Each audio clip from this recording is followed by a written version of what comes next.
যে আল্লাহ রাব্বুল আলামিন 3 দফায় আমাদের তাকদীর লিখেছেন। 3 দফায়। প্রথম দফা হচ্ছে আসমান এবং জমিন। আসমান বলতে আমি বোঝাচ্ছি শুধুমাত্র এই গ্যালাক্সিগুলো নয়, 7টা আসমানে যত কোটি কোটি গ্যালাক্সিস আছে, সমস্ত গ্যালাক্সিস। আসমান এবং জমিন সৃষ্টির 50,000 বছর পূর্বেই আল্লাহ রাব্বুল আলামিন লাউহে মাহফুজ সৃষ্টি করেছেন এবং কলম সৃষ্টি করেছেন, এবং কলমকে বলেছেন উকতুব।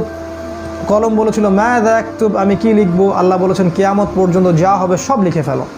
আসমান এবং জমিন সৃষ্টির 50,000 বছর আগেই তাকদীর লেখা হয়ে গেছে। এটা প্রথম দফায়।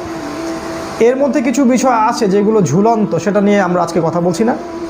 কিছু বিষয় আছে যেগুলো দোয়া দিয়ে, ভালো আমল দিয়ে পরিবর্তন হতে পারে, সেটা আলাদা বিষয়।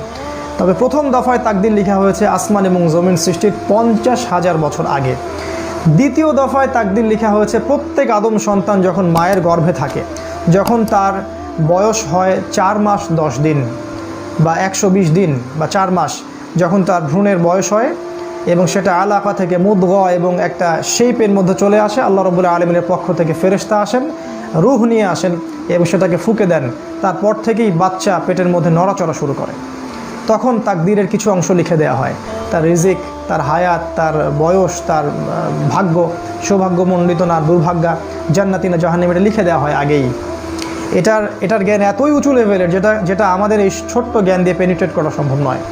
রাসূল সাল্লাল্লাহু আলাইহি ওয়াসাল্লাম এটাও বলেছেন, একজন ব্যক্তি আমল করতে থাকে, এত ভালো আমল করতে থাকে যে মনে হয় সে জান্নাতে চলে যাবে। তার এবং জান্নাতের মাঝে 1 বিঘত জায়গা ফাঁকা থাকে, কিন্তু তার তাকদীরের লিখন তার উপরে বিজয়ী হয় এবং সে জাহান্নামীদের মতো কাজ করা শুরু করে দেয় এবং শেষমেশ সে জাহান্নামে পতিত হয়। আবার কোনো ব্যক্তি জাহান্নামীদের মতো কাজ করতে থাকে, করতে করতে করতে করতে মনে হয় যে তার এবং জাহান্নামের মাঝখানে 1 বিঘত জায়গা ফাঁকা আছে, কিন্তু তাকদীরের লিখা তার উপর বিজয়ী হয় এবং সে আবার ভালো কাজ করতে থাকে। এক পর্যায়ে আল্লাহ পাক তাকে জান্নাতে প্রবেশ করেন। এই বিষয়ের জ্ঞানটা এতটাই উঁচু লেভেলের যেটা আমাদের ক্ষুদ্র জ্ঞান দিয়ে বোঝা সম্ভব নয়। তাই এটা আমরা আল্লাহর উপর ছেড়ে দিব এবং আল্লাহ পাক যেন আমাদের প্রত্যেকের তাকদীর ভালো রাখেন, এই দোয়া করব এবং সেই অনুযায়ী আমরা কাজ করতে থাকব। কারণ ওয়ালাইসা লিল ইনসান ইল্লা মা সা, আল্লাহ পাক বলেছেন মানুষ তার চেষ্টার বাইরে কিছুই পাবে না।